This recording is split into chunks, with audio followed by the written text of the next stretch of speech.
Hello everybody, this is reading quiz number 10 on improper integrals, and the first type of improper integrals we'll look at are what are called type 1 improper integrals. We'll take a look at what that means, but first let's review what is an improper integral. So up until now we've dealt with definite integrals that had both numerical limits and non-infinite limits, and also integrals that did not have any points of discontinuity. In the next couple of days, we deal with situations that involve either one of the two problems above. We call these improper integrals. Today's focus is on what we call the first type. What happens if one or both of the limits is at infinity or negative infinity of a definite integral? Three different situations that can arise from that. We can have the integral from a to infinity of f of x dx, or the integral from negative infinity to a of f of x dx, or in obscure cases, the integral from negative infinity to infinity of f of x dx. In all these cases, a is a constant. The way we define these integrals is in the following way. We say the integral from a to infinity of f of x dx is the limit as b goes to infinity of the integral from a to b of f of x dx. We introduce this limit concept to take care of the idea of what's going on with the infinity here.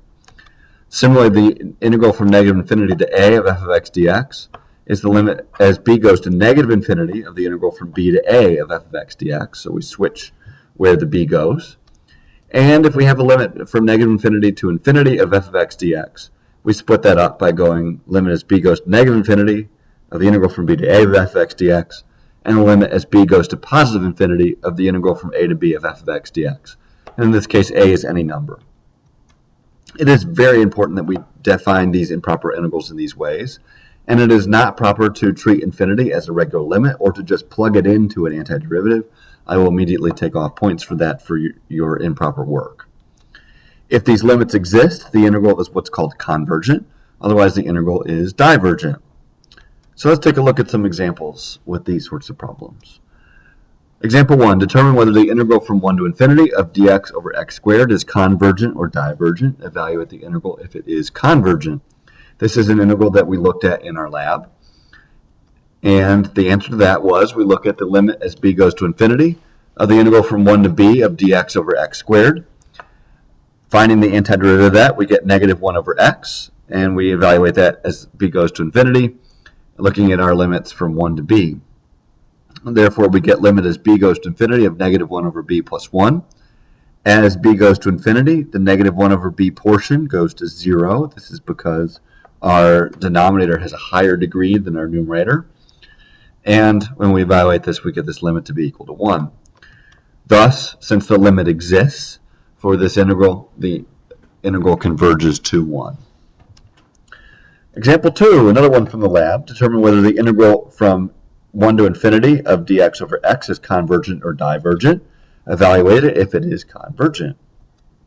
And the answer to that, we look at the limit as b goes to infinity of 1 over b dx over x. And that equals the limit as b goes to infinity of the natural log of the absolute value of x. That would be the antiderivative there. As we go from b to 1, notice I'm not plugging in infinity. I'm still keeping my limit signs. The limit as b goes to infinity of natural log of absolute value of b. And that limit is equal to infinity. Since the limit does not exist for this integral, the integral diverges. Anytime we see that the integral has a limit that does not exist, then the integral diverges here. So this leads us to a nice little theorem and a question. Can we immediately figure out when a simple rational function converges or diverges? And the answer to that is yes, and we have a nice little theorem. The integral from 1 to infinity of dx over x to the p converges to 1 over p minus 1 if p is bigger than 1 and diverges otherwise. This has to do with the level of our value p, which we will call p series later on. And if we have a p-value that's large enough in our denominator, then we will be able to find an antiderivative, as we saw on the previous slides, an antiderivative where we would say that as b goes to infinity, the antiderivative goes to 0. That was a key here. So this limit as b goes to infinity of negative 1 over b, that limit went to 0. The integral will diverge otherwise. Now it's important to use this theorem properly. In our case, the integral went from 1 to infinity. If we have some other sort of integral, then we have other issues. So note that if p is bigger than 1, I work out all the math here. Basically, we can write the antiderivative as x to the 1 minus p over 1 minus p. And when we do so, the first part that would involve the limit as b goes to infinity would go to 0, and we would get the integral of 1 over p minus 1, or the answer of 1 over p minus 1. If p is less than or equal to 1, we don't get the same antiderivative, and that causes our limit to not exist. And that would be the case where the b to the 1 minus p part would explode and go off to positive infinity. Example 3, evaluate the integral from 1 to infinity of x times e to the negative x dx. So sometimes you'll encounter integrals with antiderivatives that are not necessarily easy to find. This is one of those cases. We got the integral of x e to the negative x, and we might have to go off to the side to find the antiderivative. In this case, integration by parts is very helpful. And I don't have all that worked off to the side, but essentially if you set up your tabular integration, you get that the antiderivative of x e to the negative x is negative x e to the negative x minus e to the negative x. And notice here, I've got the integral going from 1 to b. That's because we'll apply the limit in the next portion here. So thus, limit as b goes to infinity of the integral from 1 to b of x e to the negative x dx would be the limit as b goes to infinity of negative x e to the negative x minus e to the negative x. That's the antiderivative we just found up there as we go from 1 to b. Rewriting that a little bit, we get the limit as b goes to infinity of negative x over e to the x minus 1 over e to the x as we go from 1 to b. Plugging in, we notice that negative b over e to the b goes to 0 since the e to the b overpowers. This portion, the 1 over e to the b, also goes to 0. Remember our pirates and ninjas. The e to the x is a stronger power than any sort of polynomial we deal with.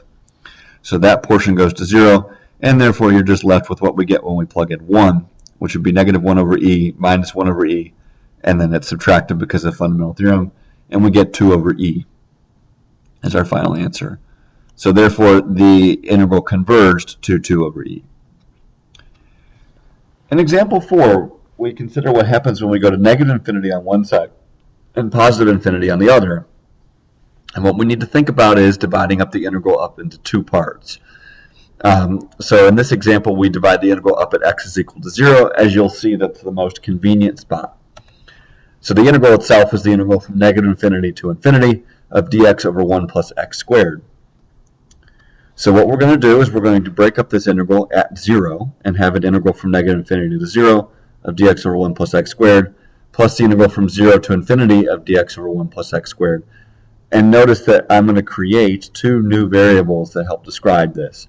One will have a go to negative infinity. So we did the limit as a goes to negative infinity of a to 0 of dx over 1 plus x squared.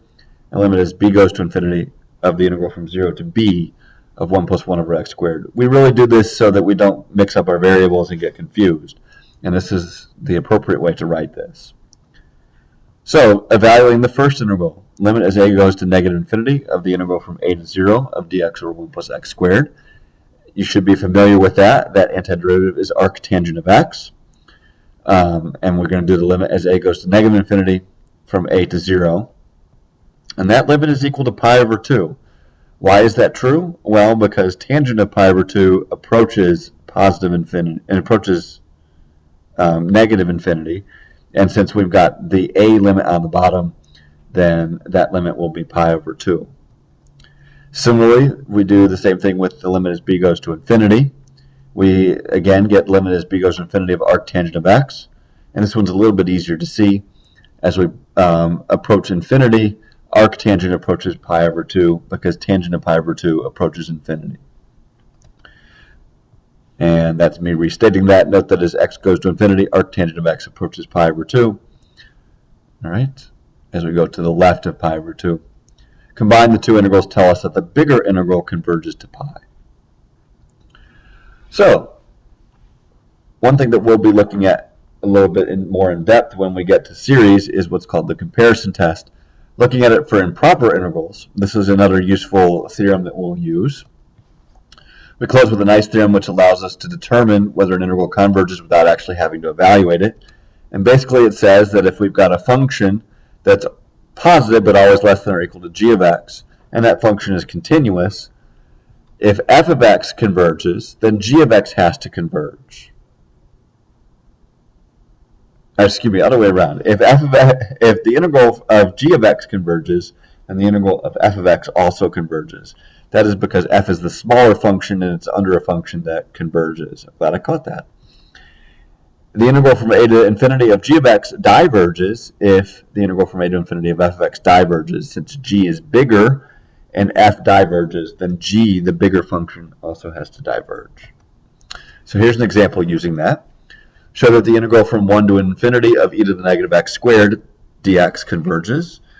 So we've already figured out from before that the integral from 1 to infinity of e to the negative x dx converges. This is actually one of your guided practice problems. And you can see this is worked out. The integral from 1 to infinity of e to the negative x dx is equal to the limit as b goes to infinity of negative e to the negative x dx, or as we go from 1 to b. And this negative part up front comes from the negative in our e to the negative x portion. So that limit will be e to the negative 1.